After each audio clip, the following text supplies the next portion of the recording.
What are you doing? Preparing for when I see my sister. What? Why? Well, we're going to the movies. But you never know. Girl, you gotta stay ready so you don't have to get ready. We all know that our siblings are the only people we could fist fight, then get ice cream on in the same day. And honestly, that doesn't happen a lot, but your siblings are your first friend and your first enemies, lightweight. But we love them because they are our built-in support system and they cannot go anywhere.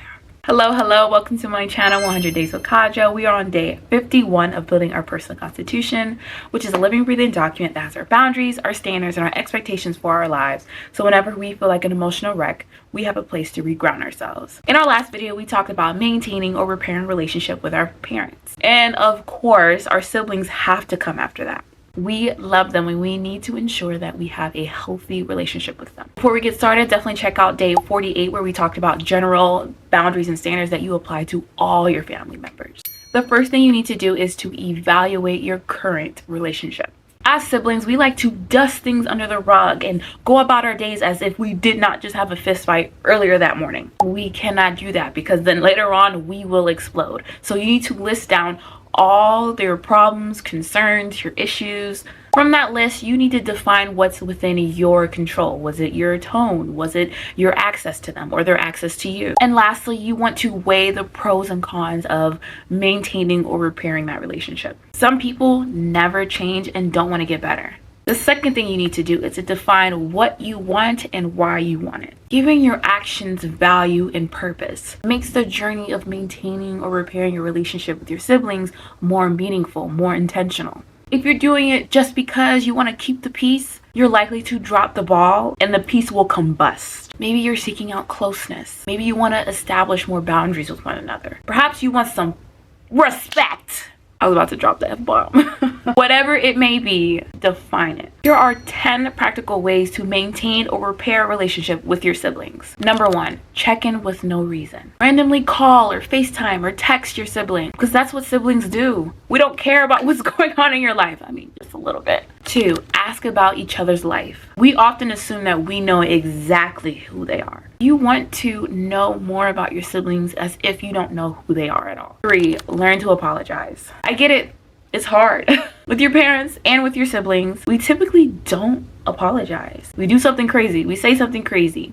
We don't get along and we just move on like nothing happened. But outside of our homes, we know we need to apologize. 4, acknowledge different upbringings. I can guarantee you, okay, my upbringing was a lot more stricter than my little siblings. In high school, I got an earful because I didn't tell my parents I was going to a game that they knew I was going to, that they gave me money for. But my little siblings is going to parties in high school, like all the freaking time. Sometimes I felt like I had to fight my way to homecoming.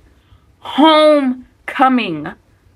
A school function. Let me not get so heated up about it. It's over. But acknowledging that maybe someone had it harder or easier will mend the relationship. 5, heal your inner child together. It may be a good idea to really sit down with your siblings and talk about traumatic things that happened to the both of you, or something that may have happened only to you or only to them, but you were both there to witness it.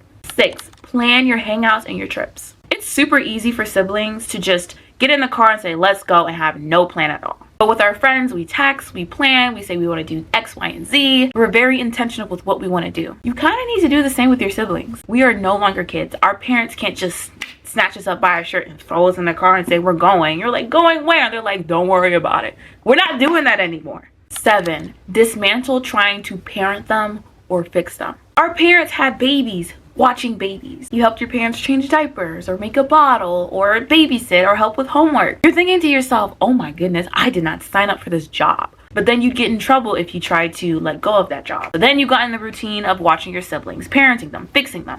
And when they get older and they try to be their own person, you're stuck in that role because that's what your parents forced you into. To have a real sibling relationship, you have to learn to let that go. 8, comparing lives. Parents do this, but also aunts and uncles as well, where they will compare you to your siblings or even your cousins. And even though you guys may not compare each other, they're planting seeds in your mind that will fester and grow. If you find yourself thinking, oh, I wish it were me, like, oh, I can't believe they're doing better, like, oh, I'm doing better than them, stop. You guys are each other's biggest supporters.